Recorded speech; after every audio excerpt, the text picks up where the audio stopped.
juste le verset 20. Tu t'apprêtes, responsable Gaius, à lire le verset 20. Je vais précéder ça de quelques commentaires d'abord. Comme je le disais,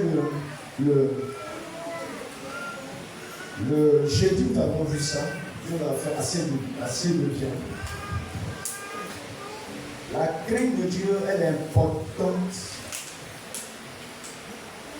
dans notre vie chrétienne. Parce que c'est elle qui définit nos vies chrétiennes. Vous voyez, c'est elle qui authentifie nos vies chrétiennes. Je pouvais donner cette définition ce matin. La crainte de Dieu, c'est l'authenticité de ta vie chrétienne.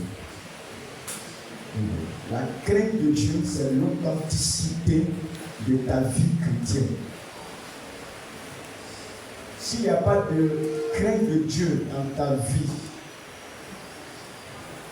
et que tu prétends être chrétien, tu es un faux chrétien. Et que tu prétends être serviteur de Dieu, tu es un faux serviteur de Dieu. Tu prétends être servant de Dieu, tu es un faux servant de Dieu. S'il n'y a pas de crainte de Dieu dans ta vie, le site que tu crains, le site que tu es chrétien, c'est la crainte que tu as de l'Éternel. Tu dois être alors craintif de Dieu. Quelqu'un qui est animé d'un profond respect, d'une profonde obéissance, d'une profonde révérence à Dieu. C'est pour cela que ce verset là-bas nous aider à amplifier encore nos connaissances. Exode 20, verset 20. C'est ça? Tu peux venir ici, à cause de la caméra pour te filmer, puis tu vas faire la lecture ici. Exode 20, verset 20. On a trouvé? On peut se lever avec lui. Tu as le micro? Exode 20, verset 20. Exode 20, verset 20. Moïse dit au peuple, ne vous effrayez pas. Ne vous effrayez. Viens vers là. Merci. Moïse dit au peuple, ne vous effrayez pas. Vous comprenez, non? La crainte de Dieu, ce n'est pas une crainte effrayante où tu es paniqué, non. La crainte de Dieu, c'est lorsque tu es dans cette connaissance de Dieu, tu es en face de Dieu, tu es dans une intimité avec Dieu, et alors la présence de Dieu t'inspire à faire des choses et que tu plaises encore à ton Dieu. C'est-à-dire de ta connaissance de Dieu. Cette connaissance va produire son effet dans ton cœur, va produire son effet dans ta vie. Il y a quelque chose qui va se passer. Donc Moïse était en train de dire, non, c'est pas pour que vous soyez frères, c'est pas ça. C'est pas ça la pensée de Dieu. C'est pas ça que Dieu cherche. Mais Dieu veut alors que vous le connaissiez davantage. Et qu'à partir de cette connaissance, quelque chose soit développé en vous. La vie de louange, la vie d'adoration, la vie de plaire à Dieu. Vous comprenez ce que je suis en train de vous dire? La vie de lui plaire chaque jour, de marcher avec Dieu, dans un profond respect de sa parole, attaché à sa parole. Alléluia. Continue. Suivez. Car c'est pour vous mettre à l'épreuve que Dieu est venu. C'est pour vous mettre à l'épreuve que Dieu est venu. C'est que tu découvres Dieu, qui il est. Vous voyez? Il y a des choses qui vont dépasser, c'est vrai, ton imagination. En tant qu'humain, si tu es effrayé, on peut comprendre. Mais Dieu prendra la parole pour te dire non, c'est pas seulement ça qu'il veut. Mais c'est pour faire attention à lui, pour que tu puisses le comprendre. Qui il est dans sa révélation? Qui est Dieu lorsqu'il se présente à toi, lorsqu'il se révèle à toi? Je pense que cela peut nous amener un peu sur Isaïe. Quand Isaïe a vu Dieu dans le temple, vous avez vu, il ne pouvait pas. Tout à l'heure, on va dire ça. On finit là d'abord. Et c'est pour que vous ayez sa crainte devant les yeux, afin que vous ne péchiez pas. Merci. On peut s'asseoir. C'est là que je vais finir. On reste ici. On va faire quelque chose. Quand Dieu parle de sa crainte, et qu'est-ce qu'il a dit? Que vous ayez sa crainte où? Que vous ayez sa crainte devant les yeux. Où sont les yeux? Où sont tes yeux? D'accord. Tu as combien d'yeux? Tu as 2. D'accord. Maintenant, Dieu dit, c'est pourquoi vous avez sa crainte dans les yeux, ou bien devant les yeux. Avec les yeux, on se sert des yeux pour voir, n'est-ce pas? C'est ça, non? L'organe de la vue. Vous comprenez avec moi? Suivez, hein? Dieu, pour nous faire comprendre, c'est quelque chose, une dimension surnaturelle et spirituelle.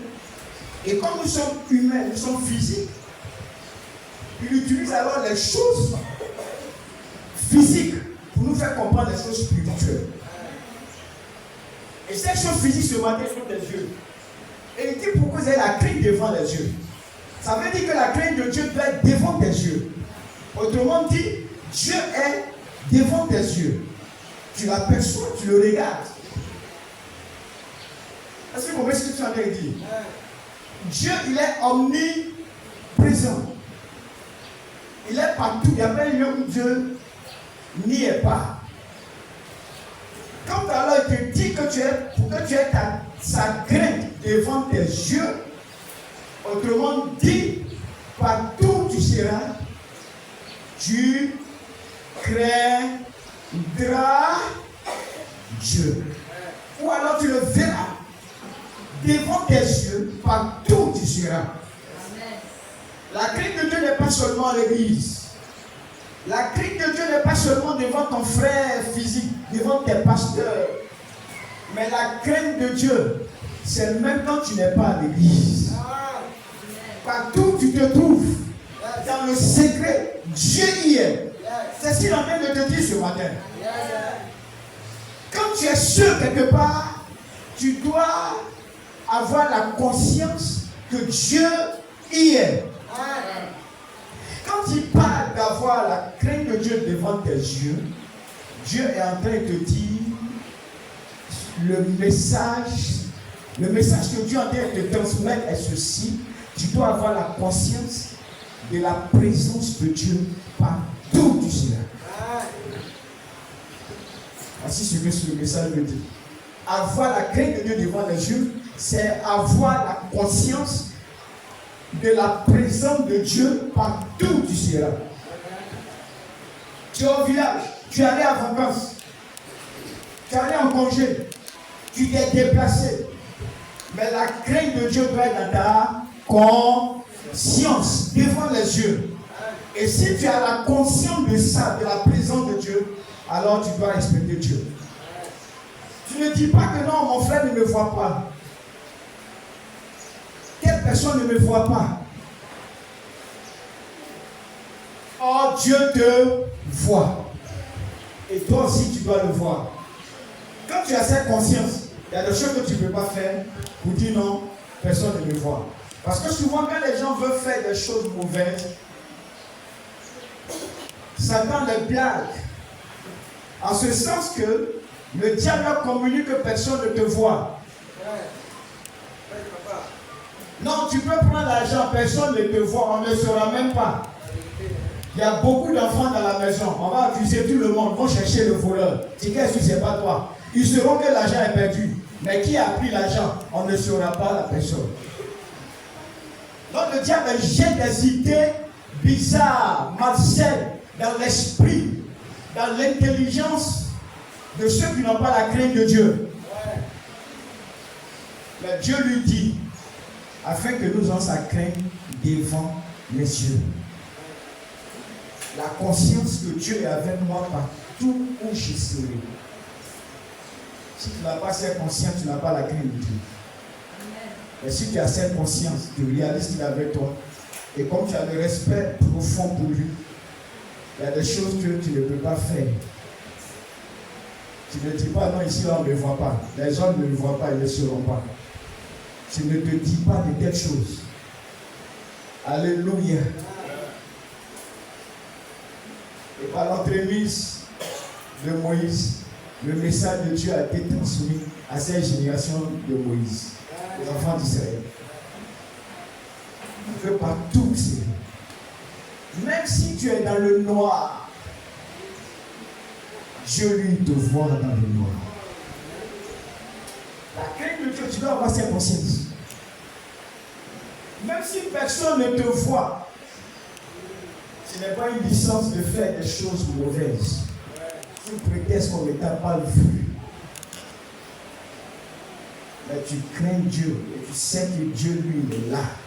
Tu ne le fais pas pour les hommes qui ne t'aiment pas, mais tu le fais dans la conscience que Dieu avec toi, il te voit toujours. Il est au courant de tous tes mouvements et de tout ce que tu fais. Donc il y a des choses que tu ne peux pas faire quand cela ne s'aligne pas avec la parole de Dieu, la volonté de Dieu.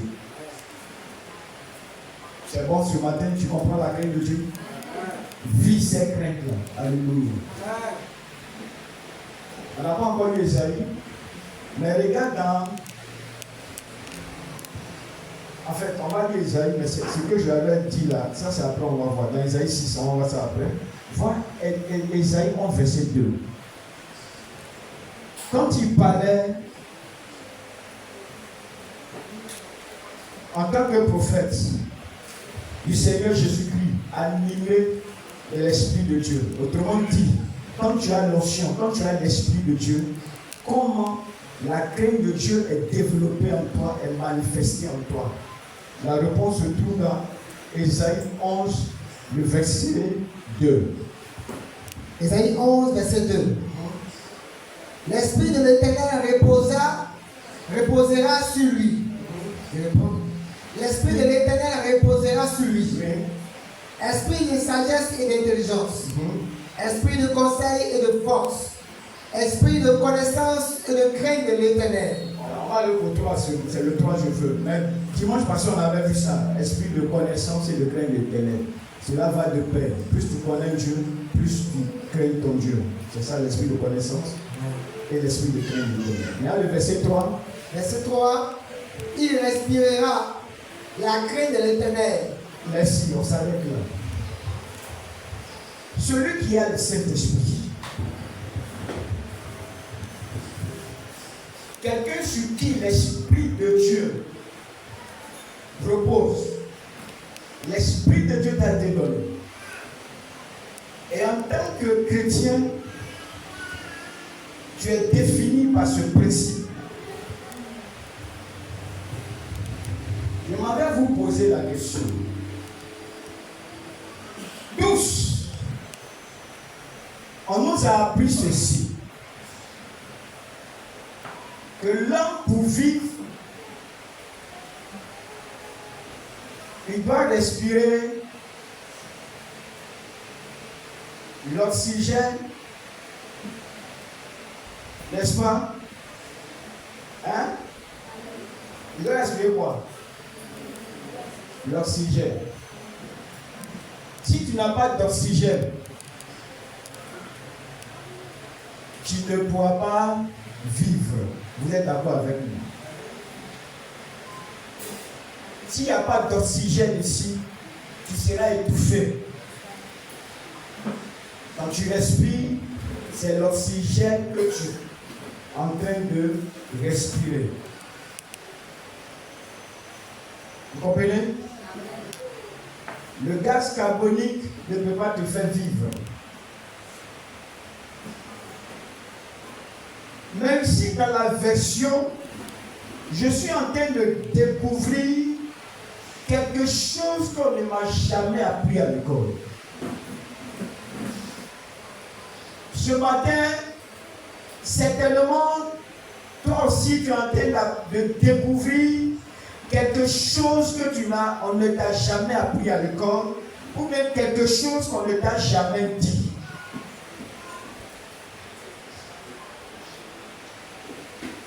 Il respirera l'oxygène. Est-ce que c'est ce qui est écrit ici? Hein? Non. Il respirera la crainte de l'Éternel. Ça veut dire quoi? Pour vivre, c'est que cette personne va respirer, aura besoin pour vivre, s'appelle la crainte de La crainte de l'éternel. Les choses spirituelles sont des choses spirituelles. Alléluia. Amen. Tu vas respirer. Inspirer. Expirer. Ces deux mouvements, c'est la respiration. Et la parole de Dieu te dit ici, tu respireras la crainte de l'Éternel. En d'autres termes, c'est elle que tu auras besoin pour vivre ta vie spirituelle.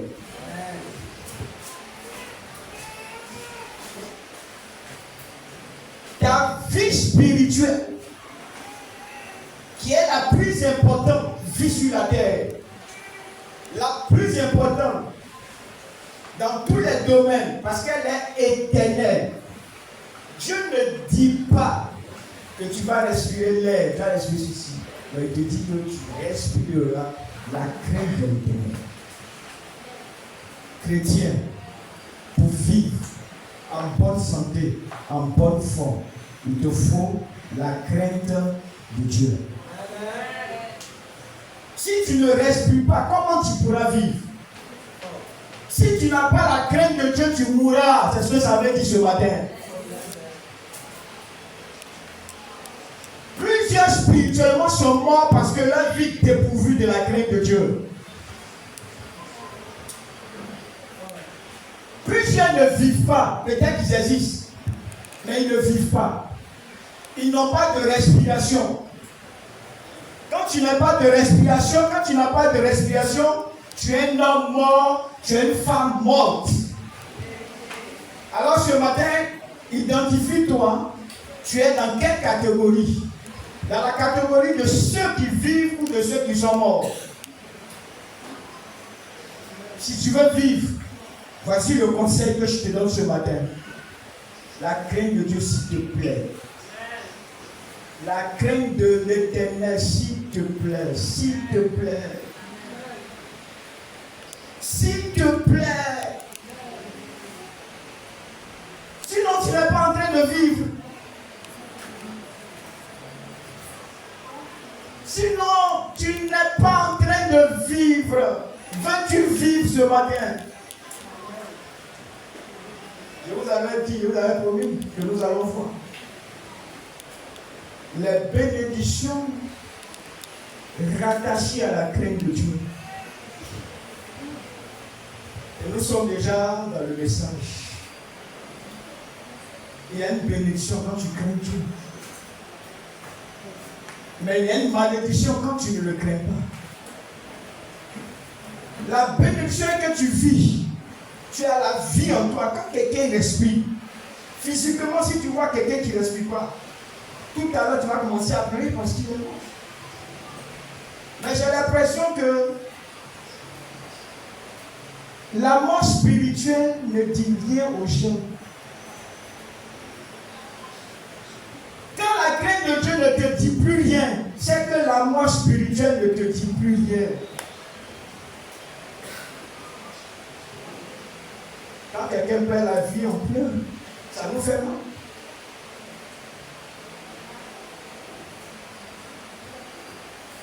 Mais pourquoi quand quelqu'un n'a pas la crainte de Dieu, ça ne te fait pas mal?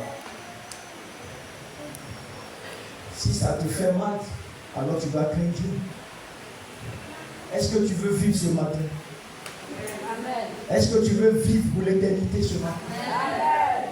La vraie vie repose sur la crainte de Dieu. Amen. Sur la crainte de l'Éternel. C'est pour cela que Isaïe a dit, il respirera. Il respirera. Amen. La crainte de l'Éternel. L'oxygène que nous avons besoin en tant que serviteurs servants de Dieu, c'est l'oxygène appelé la crainte de l'Éternel. C'est cet oxygène-là que nous avons besoin ce matin. Toi et moi, nous avons besoin de la crainte de l'Éternel pour vivre. jeu ne s'arrête pas là. Proverbe 14, le verset 27.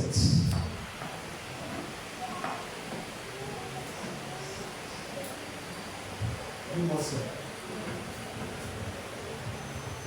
Qui vient encore nous booster.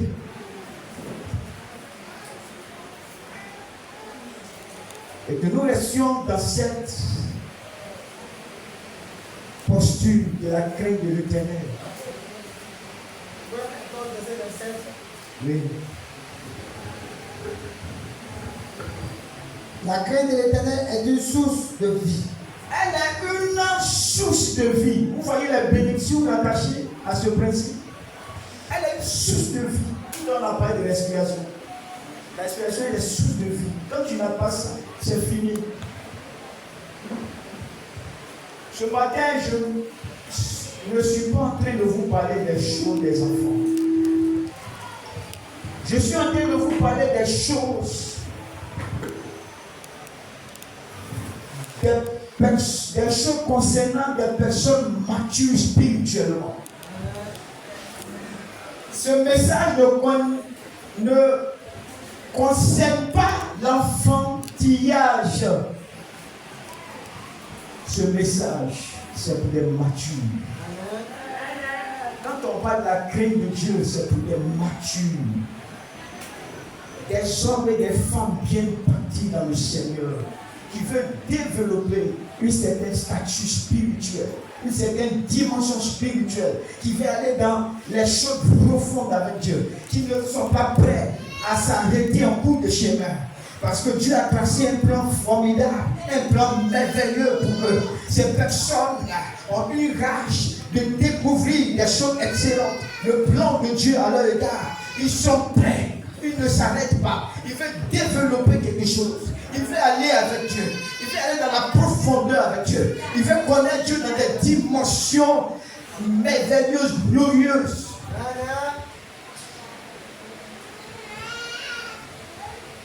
La Bible dit, la crainte de Dieu, elle est une source de vie. Continue. Elle dit un peu ceux qui sont en train de sortir. Le message est trop fort, est trop puissant. La crainte de Dieu est une source de vie. Pour détourner la pierre de la mort. Dimanche passé, on a vu ce verset.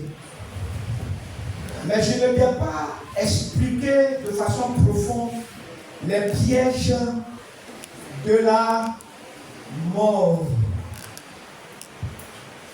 Quand tu entends déjà piège de la mort, ça veut dire que c'est un piège pour te faire mourir, pas pour te faire vivre.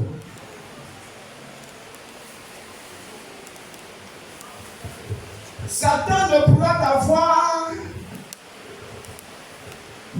t'avoir si et seulement si tu tombes dans son piège. Vous êtes d'accord avec moi? Tant que tu n'es pas tombé dans son piège, il ne pourra jamais t'avoir. Donc tu dois connaître les pièges de la mort. Les pièges de la mort sont posés par tes ennemis spirituels, par les sorciers, par les démons, par le royaume des ténèbres. Est-ce que tu sais ce que c'est qu'un piège? Est-ce que tu sais ce que c'est qu'un piège? Qui a fait les champs?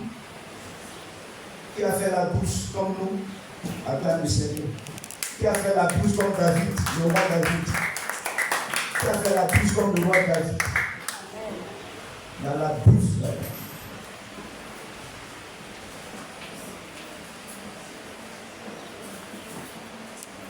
L'une des choses que je vais te dire ce matin pour que tu puisses comprendre ce message, vous voyez les fils en ligne là, pour aller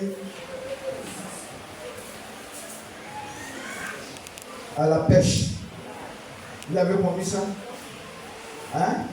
Aujourd'hui, la pêche, il y a toutes sortes de modernisation. Vous voyez les filets, les bateaux et tout. Vous comprenez? Même moi, je suis allé, comment on appelle, dans un village à ici. J'ai vu ceux qui partaient à la pêche. Quand les mecs ils lancent les filets, c'est vrai, ils peuvent connaître avec l'expérience, surtout les poissons. Mais souvent, ils ont même la nourriture qu'ils vont jeter comme ça. Et les poissons viennent manger. Et puis, immédiatement, ils jettent les filets avec eux.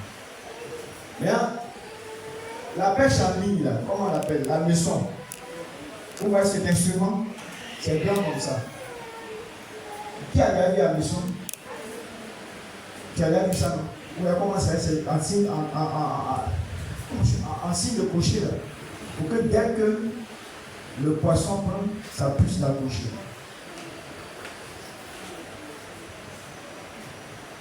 Mais c'est ta leçon, qu'est-ce qui se passe?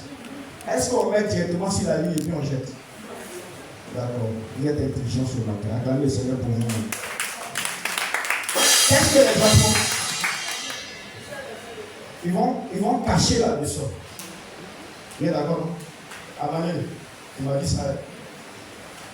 Ils vont cacher la leçon avec les vers de terre. Vous voyez? Le vrai mot, c'est un appât. Là, ils vont cacher un appât. Ça peut être vers de terre, ça peut être quelque chose comme ça. Toujours dit que ça va cacher la leçon d'abord.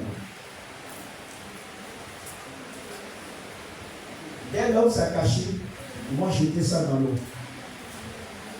Quand le poisson s'approche, lui, il voit quoi? La nourriture. Le poisson ne voit pas piège. Sinon, il aurait fui, il aurait évité. Mais il voit quoi? La nourriture. Si on veut définir piège, ça veut dire quoi? La chose est enfouie. Le mot enfoui, si tu ne comprends pas, c'est que c'est emballé. Hein? C'est caché, voilà. Le piège, il est caché. Merci, non? Donc c'est couvert. L'apparence te trompe. L'apparence que tu vois, ça te trompe. Le poisson voit la nourriture.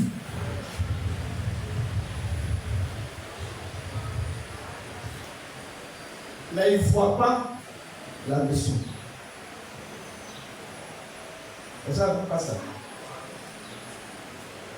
Le diable va te présenter la séduction, l'apparence. Mais à l'intérieur se trouve un poison. À l'intérieur se trouve ce qui va te tuer. Et c'est un piège.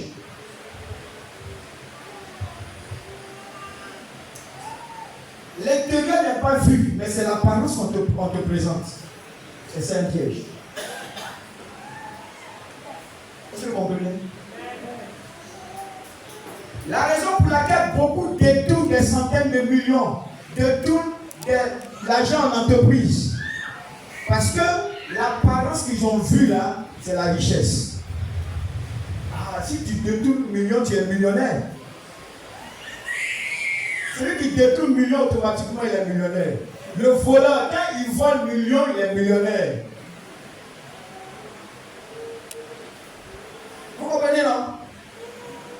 Je suis en train de vous expliquer, vous définir ce que c'est qu'un piège ce matin.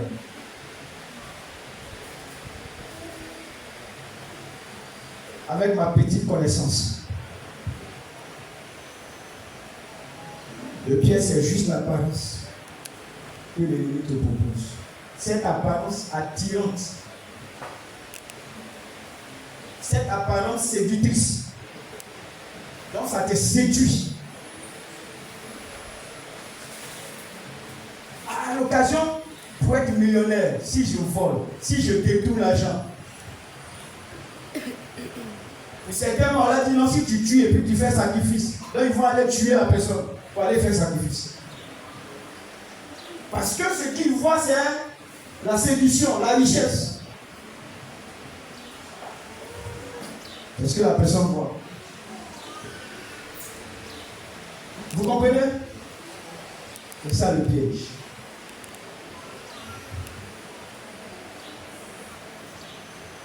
Le diable, les sorciers te présentent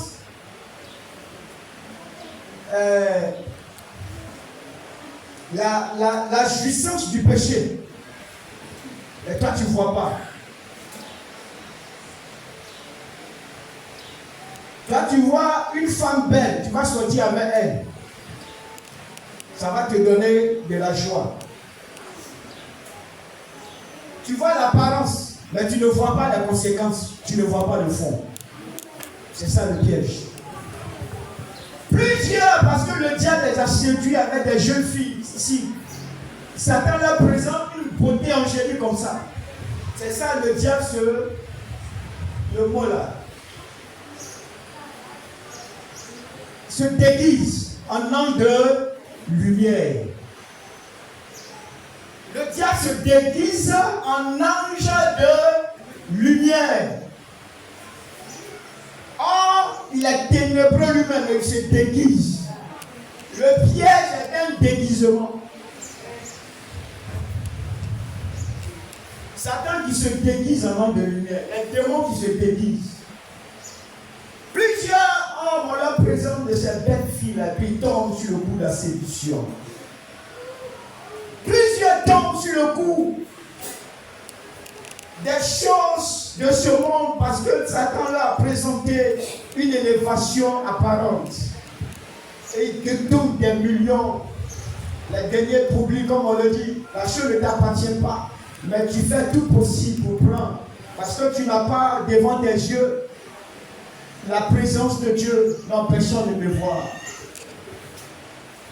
Personne ne saura. Ils ne découvrent pas cela. Satan te présente ce piège. Et toi, tu n'es pas intelligent pour comprendre que c'est un piège. Parce qu'un piège cache dans son intérieur la mort. Le poisson mortel. Vous avez pris l'exemple du poisson. Quand il mord à la maison, c'est fini. Le pêcheur l'a vu. Et puis il prend. Lui est venu, il a vu nourriture. Il n'a pas. Je l'ai dit, Satan ne pourra t'avoir que par rapport à ce qu'il te présente. C'est ce qu'on appelle la part. Quand tu mords à la maison, c'est fini. C'est fini, on t'a eu. Il t'a pris. Le piège t'a pris. La parole de Dieu nous dit, on l'accueille à l'eau. Hein? Proverbe.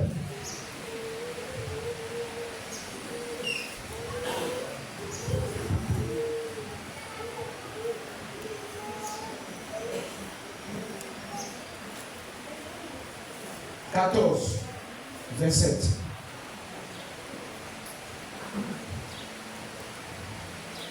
Proverbe 14.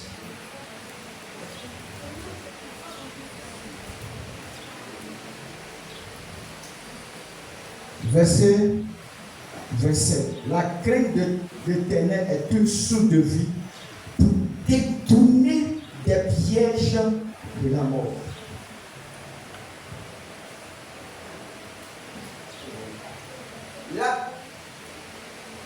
La crainte de Dieu te préservera des pièges de la mort. La séduction de ce monde. Les détournements d'argent par ici, par là. La crainte de Dieu te préserve de ça. Parce que tu vois l'Éternel devant tes yeux. Tu vois l'Éternel devant tes yeux. La parole de Dieu est devant tes yeux. Alors, quel cas tu ne peux oublier? Je vous ai dit le dimanche passé, la crainte de Dieu, elle est une orientation. Elle est un guide. Il y a des situations où Dieu ne te parle pas. Mais c'est la crainte de Dieu qui doit pouvoir te parler. Qui doit pouvoir te guider. Qui doit pouvoir t'orienter. Voici ce que tu dois faire. Le chemin est tracé. Le chemin de la droiture est tracé par la crainte de l'Éternel. Tant que tu suis cela, tu ne tomberas pas dans les pièges de la mort. Ça veut dire que les sorciers en avance échoué parce que tu crains Dieu. tu es assuré de vivre sur cette terre. Tu es tranquille. Que le diable, en aucun cas, ne pourra t'avoir. On le dit encore de voir ton père, papa. Tu n'as pas peur. Tu vis, tu n'as pas peur. Tu ne crains rien. Il y a des gens, je vous dis, ils sont sous la peur. Est-ce que demain, on va pas venir les arrêter? Est-ce que demain, quelque chose ne va pas venir? Parce que ce qu'ils font, ils savent que c'est mauvais. Donc, ils sont sur le qui-vive. Est-ce que ce que je fais un jour, on ne va pas découvrir? Il y a des gens comme ça. Leur cœur n'est pas tranquille. Ils sont oppressés. Pourquoi? Parce qu'ils font des choses mauvaises. Ils en sont conscients. Donc leur cœur ne fait que battre. Ils ne sont pas tranquilles. La truie dans leur cœur. Et si demain on découvre? Et si ça on me croit? Il y a des gens qui sont dans les entreprises. Ils ont détourné des millions, mais ils sont sous la peur à chaque fois. Il dit cette histoire, si un jour on apprend, si un jour mon patron sait, si un jour, tu es un jour. La parole nous dit pour détourner les pièges de la mort. Le verset 27 qu'on vient de lire tout à l'heure. Elle est sous de vue pour détourner les pièges de la mort. Tous les pièges que Satan te tendra à cause de la crainte de l'Éternel. À cause de la crainte de l'Éternel. Ta vie, elle est préservée. Elle est préservée. Ah oui. La crainte de Dieu est une assurance de vie sur la terre. Dans la droiture de Dieu. Tu n'as pas de panique. Tu n'es effrayé par rien. Parce que tu sais où tu as mis tes pieds. Tu sais comment tu vis. Tu sais comment tu marches. Il n'y a pas une histoire à dire, non, et demain si on sait la chose, et si on découvre ça. Donc tu dors, mais ton sommeil est doublé. Est-ce que ce que tu as fait en cachette, que toi, ce que tu sais, personne n'a su, personne ne t'a vu, c'est vrai. Mais ton cœur n'est pas tranquille. Tu te dis, est-ce qu'un jour on ne va pas découvrir? Est-ce qu'un jour on ne va pas savoir? Pourquoi tu mets une telle pression? Pourquoi? Quand tu n'as pas la crainte de Dieu, tu ne vis pas. Tu es oppressé, tu es malmené. Tu ne fais pas attention, tu vas finir par la folie. Ou tu passes seul dans la rue. Tu tues quelqu'un en cachette, mais si on ne t'a pas vu, mais Dieu t'a vu. Mais ton cœur ne peut pas être tranquille. Tu as mis poison dans nos yeux, la personne a mangé, il en est mort, elle en est morte. Mais ton cœur n'est pas tranquille. Tu te dis, est-ce qu'un jour, il ne faut pas découvrir? Quand bien que la personne est morte, mais toi qui l'as tué, tu le sais. Tu as volé des sommes d'argent. Souvent, on a menti sur les pauvres innocents. Mais toi qui as pris, personne ne le sait. On a accusé quelqu'un d'autre à tort que c'est lui qui a volé l'argent. Or, ce n'est pas elle. Mais toi, tu n'es pas en paix. C'est tout ce qu'on appelle les pieds de la mort.